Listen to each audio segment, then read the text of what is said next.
All right, all right, all right. Welcome back to WMAC Now with your host, Chuck Stevenson, coming at you with some Invicta FC news. The other day I made a video talking about Invicta releasing their next 3 month schedules, and the first up event is the Phoenix Series 2. They used to call it the Phoenix Rising Series. I guess they're just shortening it now. And that's going to be on 6th September, featuring a one-night flyweight tournament. Well, they have officially released their roster for it. I'm going to go ahead and read the press release for it. Uh, Starts off, the Phoenix Series is returning. After a thrilling debut event in May that crowned a new strawweight champion, Invicta Fighting Championships will once again hold an 8-woman one-night tournament on September 6th from Memorial Hall in Kansas City, Kansas. The single elimination tournament will feature one-round fights in the quarterfinal and semifinal rounds, with the tournament final being a 3-round affair to determine the tournament champion. The 8 tournament participants will be matched up during a random draw prior to the event. As was the case during the inaugural tournament, the quarterfinal fighters will have plenty of incentive to finish their fights. Each finish will earn the winning fighter a monetary bonus, but more importantly, the fastest finisher in the quarterfinal will have the luxury of picking their opponent for the semifinals based on the remaining 3 combatants. If there are no finishes in the quarterfinals, the semifinal matchups will again be determined by random draw. Phoenix Series 2 will feature the flyweight division and includes a mix of promising prospects, UFC veterans, and a former title challenger. The field will include 3 fighters who recently competed in the flyweight contender tournament. UFC veteran and former strawweight title challenger Deanna Bennett aims to rebound from her hard-fought defeat against Karina Rodriguez in the Invicta FC 35 main event. Fellow UFC veteran Mallanna Judah also hopes to bounce back from a loss to Rodriguez in a Fight of the Night performance at Invicta FC 34. Finally, 22-year-old submission stalwart Miranda Maverick will be out to prove herself against the field of veterans. They are joined by a pair of Invicta veterans known for their grappling acumen. Colorado's Shari Moravsky returns to the Invicta cage for the first time since Invicta FC 29. Her opponent from that event, Portland's Tracy, also enters the tournament field. Rounding out the lineup will be a trio of promotional newcomers. Diana Torquato makes her Invicta debut riding the momentum of 7 straight wins in her native Brazil. Also hailing from Brazil, Contender Series veteran Marilia Santos hopes to capture the form that has earned her wins across the globe. Finally, Strikeforce veteran Yasuno Tama of Finland will test her mettle under the Invicta banner for the first time. In addition to the 8 tournament fighters, the event will showcase 2 non-tournament bouts. The night's co-main event, which takes place between the tournament semifinals and final, features Alexa Connors against Invicta newcomer Maria Agapova. Connors will make her 5th appearance under the Invicta banner, but her first at 125 pounds. Agapova recently appeared on Dana White's Tuesday Night Contender Series, but suffered her first career defeat to Invicta veteran Tracy Cortez. Taking place between the tournament's quarterfinal and semifinal rounds, 21-year-old Missouri flyweight Josie Storts takes on fellow newcomer Helen Lucero, who will be making her professional debut. The broadcast team for the first Phoenix Series tournament remains intact as Invicta FC post-fight correspondent and former Invicta fighter Laura Sanko once again calls play-by-play. Joining Sanko on the call will be veteran cage-side analyst Jimmy Smith. All the action will air live and exclusively on UFC Fight Pass. A pair of tournament reserve matchups will be added to the fight card in the coming weeks. Tickets to the event can be purchased now through Eventbrite. Alright, so it sounds like a pretty interesting lineup. I'm going to go ahead and we'll do a little bit of preview of each of these fighters one by one. So first up is Shari Moravsky. So Shari Moravsky is 6'2". I don't have an age for her. She is 5 feet 6 inches tall. She is coming off 2 straight wins over Shannon Sin and then Jessica Middleton. The win over Middleton was back in April. Moravsky was actually also the winner of last year's flyweight Queen of Sparta tournament, where she had to win a boxing bout, a kickboxing bout, and then an MMA fight in the finals. I talked about their strawweight tournament before. Next up, Diana Torquato out of Brazil. She is 9'3". She's 28 years old. She's 5'5", has a reach of 65.7 inches according to Topology. she had a bit of a rocky start to her career. She won twice, lost 3 in a row, but she's picked up some decent wins over some decent competition. Nothing that really stands out. Eleni Saddlemeyer is like a journeywoman fighter down in Brazil, but people that beat her tend to end up going pretty far in the sport, so she's kind of like a gatekeeper in that way. Some of her opponents were not so good after that, though. But she looks pretty promising, and like Moravsky, she's coming off some wins. Then you have Invicta stalwart Deanna Bennett, who is 10-5-1. She's 34 years old, so this could be, Deanna's last hurrah. Possibly. I mean, this is her last time to really shine. She's 34 years old. She's 5 feet 4 inches tall, has a reach of 67 inches. And she is, of course, coming off a loss to Karina Rodriguez in June. Before that, she was coming off a win over Miranda Maverick back in February. Both the win and the loss were by decision. Bennett's probably the most experienced fighter in this, and she's definitely the fighter that has fought at the highest levels, having fought once in the UFC. And then you have Liz Tracy, who is 5-3. She's 31 years old. She's on the shorter end of flyweight at 5'2", with a reach of 64 inches.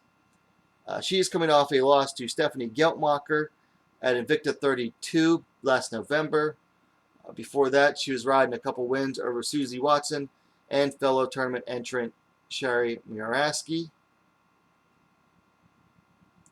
She also fought UFC fighter Ashley Yoder back in 2015, although that was a loss due to split decision. Next up, you have Yasuno Tama, who I'm surprised is only 33, because it seems like she's been around kind of forever. She was actually in the Strikeforce one-night bantamweight tournament. She lost to Miesha Tate that night. Miesha Tate went on to win the Strikeforce title that night. So, Maiju, the Mountain Mama Yasuno Tama, I think her name used to be Kuyala. She's 8-4. She's 33 years old. She's 5'5". Her reach is listed as 65 inches. Now, she is coming off a loss to Lucrezia Ria last September. Now, Ria, you might remember, just won on last week's Contender Series. Before that, she was riding a 4-fight win streak dating back to 2011. Yasuno Tama actually took like 5 years off from 2011 to 2017. She won 2 fights in 2017, lost her only fight last year, and now she's just got signed to Invicta. Up next, you have Contender Series veteran Marilia Chocolate Santos, who's 10-3, fighting out of Brazil. She's 26 years old. She's 5'4", has a reach of 67.5 inches. And now, of course, she is coming off a loss to Lucrezia Ria at the Contender Series. Before that, she was riding a pair of wins over Nomi Galarza and Erica Alcantara. All of her fights, or I think both of those were down in Brazil. She also took on Weili Zhang back in 2017. I think that was back when Zhang was fought, I forget how many times in 1 year, like a crap load of times in 1 year. I liked what I saw out of Santos on the Contender Series. She was very exciting, so she could definitely excel in these single rounds in the quarterfinals and semifinals. Then you have the UFC veteran Mallanna Judah. She's 12-8. She's 30 years old. Stands 5 feet 5 inches tall. Has a reach of 61.5 inches. I think that might be the shortest reach in this tournament. She is coming off a loss, of course, to Karina Rodriguez via split decision at Invicta 34 back in February. Before that, she had a knockout win over Christina Marks, and that was last year in March, Invicta 28. And then finally, you have Invicta stalwart Miranda Maverick. She's 5-2, only 22 years old. I think that makes her the youngest in the tournament. She is 5 feet 3 inches tall with a reach of 65 inches. Maverick is coming off a first-round submission win over Heather Walker-Leahy at Shogun Fights 22 last month, July. Before that, she was coming off a loss to Deanna Bennett and Invicta 34 in February. And before that, she had a win over Victoria Leonardo via first-round armbar, and that was last September. So that's all of the tournament contestants. Let's take a quick look at the 2 non-tournament bouts that have been announced. First up, you have Alexa Connors, 5-3, taking on Maria Agapova, 6-1. Both are coming off a loss. Connors to Julia Avila 8 months ago at Invicta. And then Maria Agapova just lost 2 weeks ago to Tracy Cortez via an unanimous decision, first loss of her career. Connors is fighting out of Las Vegas, Nevada. Agapova is out of Kazakhstan. Connors is the older fighter, 28 years to Agapova's 22 years. Connors is coming down from bantamweight. She is 5'6", so is Agapova, so same height. However, Agapova has an 1.5 inch reach advantage, 68.5 to Connors' 67 inches. Then you have the other main card bout, Josie Stortz, 1-0, taking on Helen Lucero, making her pro debut. Stortz is coming off successful pro debut a little over a month ago via triangle choke submission over Ashlyn Kleinbeck. I believe Kleinbeck's an Invicta veteran. Whereas Helen Lucero is coming off 2 straight wins in the amateurs, both by TKO. Although one was 2 years ago and the other was a year ago. So she's making her pro debut after quite some time off. Okay, looking down the stats. Wow. Okay, Lucero is 20 years older, 41-21. So that's interesting matchup. I don't have weights for these. Lucero is the taller fighter by 3 inches, 5'7", to Stortz 5'4". Don't have a reach available for either fighter. So this is certainly an interesting matchup.